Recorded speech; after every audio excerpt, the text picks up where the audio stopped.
Every month there are a load of incredibly good iOS and Android games. I'm Falcon, and today on gameranx, the 10 best free iOS and Android games of July 2017. Number 10 is Tales of the Rays. Yes, that's right, a Tales game, like a full-blown Tales game, custom tailored for mobile, and yes, custom tailored. Keep that in mind. This is definitely operating on a higher level than your average JRPG on a mobile phone. Now, is it absolutely as gorgeous as a Tales game? Not necessarily. It is a slightly lesser Tales, maybe like a Tales from a few years ago. That's definitely not a bad thing, though. The battle system's been streamlined, it's one touch. Now, that doesn't mean it's non-complex or nerfed in any way. It is a really enjoyable battle system that pretty much works exactly like the full-fledged battle system with a slightly simplified control scheme. Now, you will be encountering some freemium elements. They're not so bad, it ruins the experience, especially for a Tales fan. And in all honesty, this is really damn well close to what it says it is, and that's a full-scale Tales experience. Number 9 is Crusaders of Light, which is an MMORPG. The standard trappings of PvE and PvP are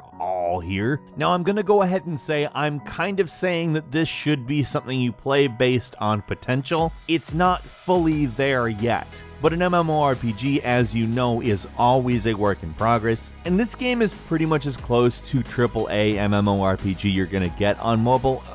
Yeah, it looks a little bit rudimentary, I'll say, kind of maybe like an older MMORPG, but it does actually have a bit of a charm to the graphics. It's not just lifeless crap, and there is absolutely a load of content in this game. On top of that, there's built-in voice chat, and the iOS and Android users all play together. There are a few things that need to be mopped up just a little bit, maybe put a little spit shine on it. It's a little rough in a couple places, but not enough to make it bad. I'm only being a little bit hard on it because it kind of has the potential to be the best mobile MMORPG, so hopefully they aren't done here. Number 8 is Fate Grand Order, a card-based RPG, which I'll say definitely does have some benefit if you already like the Fate series. However, all of the enjoyment isn't specifically derived from having characters show up you already know. It's actually a really solid game. It's not necessarily a brilliant story, but it is a competent story that is fun to progress through and satisfying as you progress through it. And the game kind of feels a bit like a visual novel in which you have a lot more control. This is definitely a very pretty game, great art in it, but the real standout thing is that this is a card game with a story and all of the trappings of a full RPG. However, it's actually the gameplay that makes you want to continue playing this game.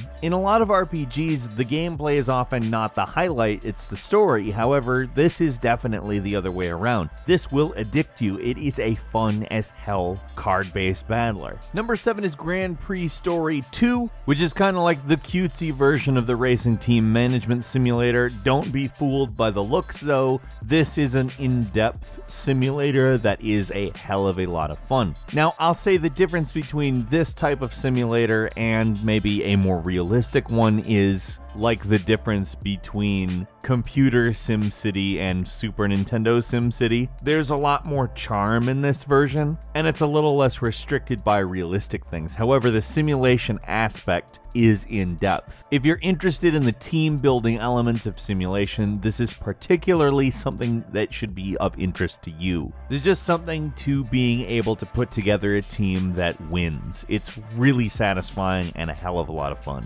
Number 6 is Siege Titan Wars, which is going to remind you a lot of Clash Royale, however, much bigger in scale. It's kind of like if you take Clash Royale from a mini RTS and upgrade it to full mini MOBA. Now, I can tell you this is probably going to make it into my regular rotation as far as these games go, because it does provide an experience that you don't get with Clash Royale. But if you know how to play Clash Royale, you know how to play Siege Titan Wars. That's a benefit not a lot of games games have, actually making a unique experience off of basically already known mechanics is damn near impossible to do, but they pulled it off, and this game is great. Number 5 is WWE Tap Mania, and yes, it is exactly what you think it is, and that's not a bad thing. This is a fun, detailed tap battler that if you like the tappers and you like the WWE, you're going to love. And I do mean love. Now, that being said, if you're not a fan of these things, it's not amazing, but even if you're not sure,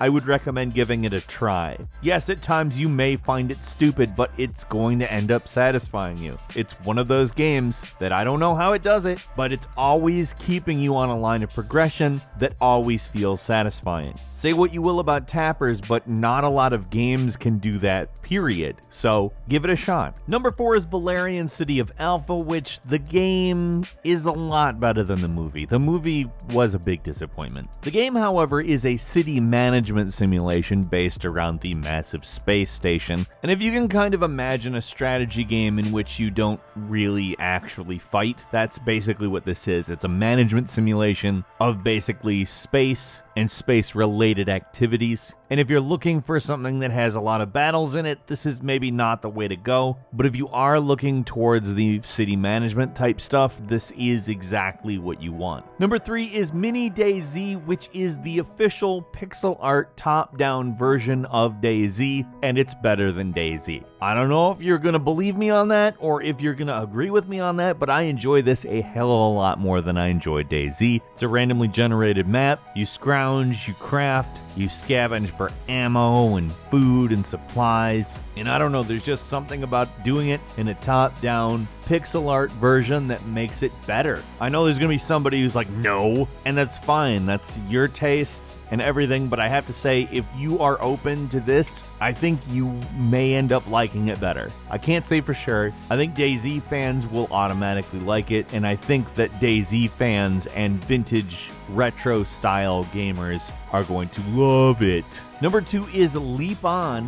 which is kind of like the game version of, you know, the ping pong paddles with a rubber band keeping a ball on the paddle. It's kind of like that, except with obstacles. And that sounds maybe dumb, but it's not. You need to play this game. It's something that I think seems like it should have been obvious from a long time ago. Like, I don't know why this didn't happen already, but it really, really works. It's incredibly satisfying. All of the physics are really tight. The animations are great, wonderfully stylized, and I love the soundtrack to it. It just works perfectly. This is one of those games that is so top-notch. It's like, why didn't this happen already? And finally, number 1 is Futurama Worlds of Tomorrow. Now, here's the thing that I think Futurama does incredibly well. Whether or not you are a fan of Futurama, basically any Futurama media will eventually make you laugh. It's one of those things that just manages to make fans out of anybody. And here we have an adventure game that has kind of Final Fantasy style combat in it, as well as building and customization elements. It's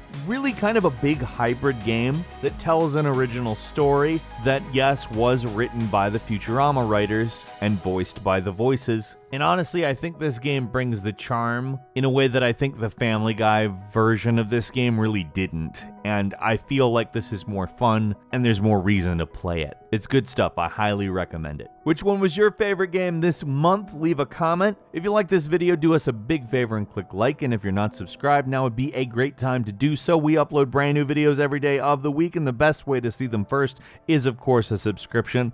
As always, we thank you very much for watching this video. I'm Falcon. You can follow me on Twitter at Falcon the Hero, and we'll see you next time right here on gameranx.